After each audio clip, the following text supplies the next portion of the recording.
يقول النبي صلى الله عليه وسلم: بينما أهل الجنة في الجنة فيسمعون منادي: يا أهل الجنة إن الرحمن يستزيركم فحي على زيارة الرحمن. الله سبحانه وتعالى يطلبكم أنكم تزورونه، فحي على زيارة الرحمن. يقول النبي صلى الله عليه وسلم: فيركبون فيصعدون ويصعدون ويصعدون ويصعدون فينصب الكرسي، وسع كرسيه السماوات والأرض. يقول النبي صلى الله عليه وسلم: وينصب حول الكرسي منابر من ذهب ومنابر من فضة ومنابر من نور، وأدناهم وليس فيهم داني من يجلس على كثبان من المسك. تخيل جالسين حوالين الكرسي منابر وجالسين عليها، أهل الجنة جالسين عليها.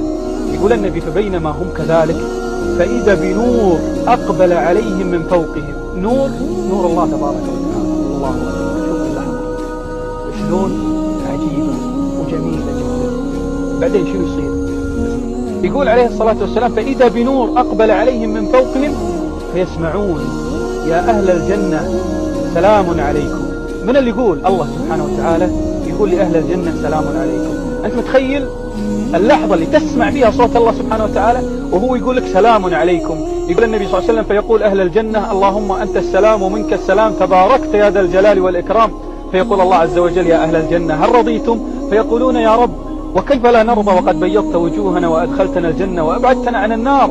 فيقول: بقي شيء يا أهل الجنة. فيقولون: وما هو؟ فيقول: أن أرضى عليكم ولا أسخط عنكم بعدها أبدا. سلوني يا أهل الجنة، اطلبوا شنو تبون. يقول النبي صلى الله عليه وسلم: فيجتمعون أهل الجنة كلهم يجتمعون فيتفقون على كلمة. شنو هذه الكلمة؟ أعظم كلمة. يتفقون على كلمة: أرنا وجهك ننظر إليه. الله أكبر. أرنا وجهك ننظر إليه. هذا طلب أهل الجنة بالإجماع.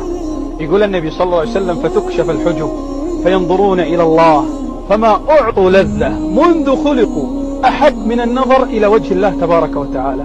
متخيل اللحظة اللي عينك تشوف فيها وجه الله سبحانه وتعالى؟